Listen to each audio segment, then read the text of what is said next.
exactly how do you prep for the Oregon State Fair? If you want to enter one of the daily contests and get in for free, you always need to start by going to the website and to OregonStateFair.org/competition/home-arts-and-crafts.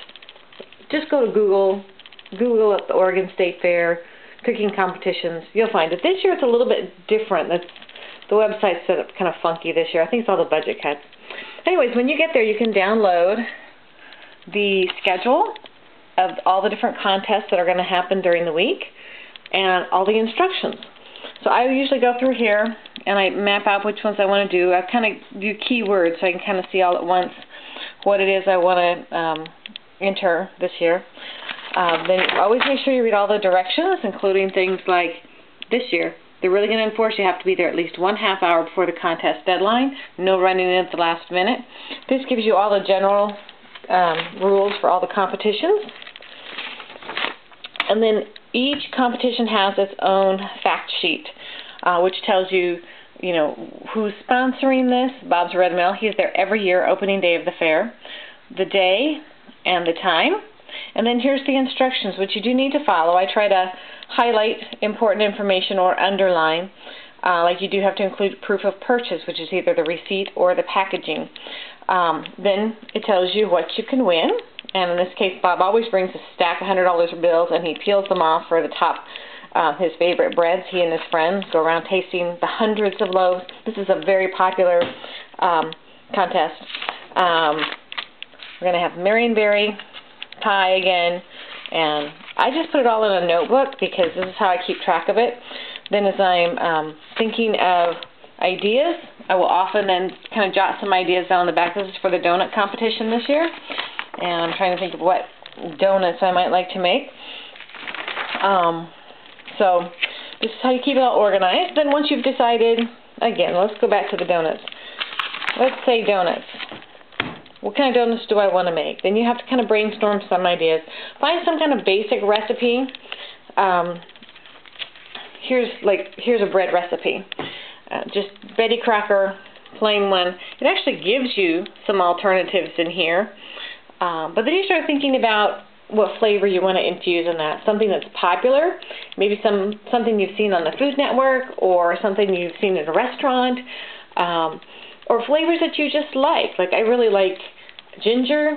I like basil. Certain flavors that I do, like I love berries. I think sweet things. If I'm going to make a sweet bread, I think about what sweet things I like. Of course, chocolate. Love hazelnuts. Would those taste good in a donut? You have to start thinking about these things. And then taking your basic recipe and trying to decide if that flavor will go in there or not.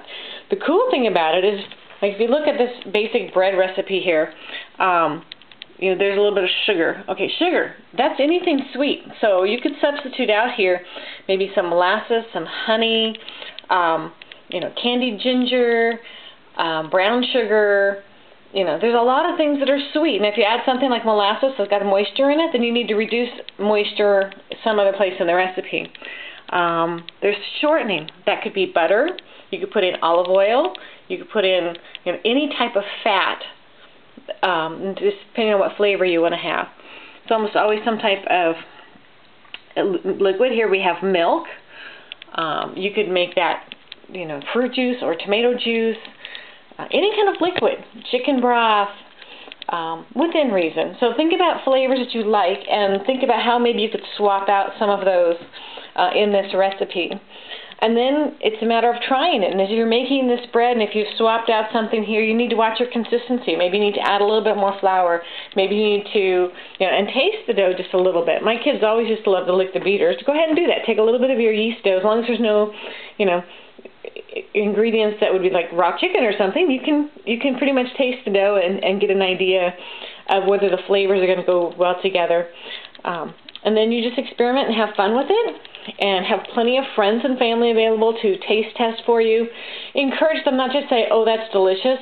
You want people to criticize. You want people to say, needs a bit more salt, or I really didn't taste, the sweet potato you put in there, or whatever. So have friends who will kind of rate you or give you some feedback to improve your cooking, not just who'll say, oh, that was yummy, let me have some more.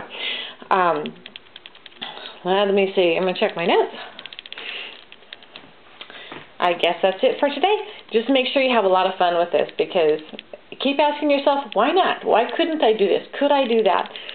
And you'll come up with some really great ideas. Not everything will be a success. Some things you make will just bomb out. But keep trying. Have fun.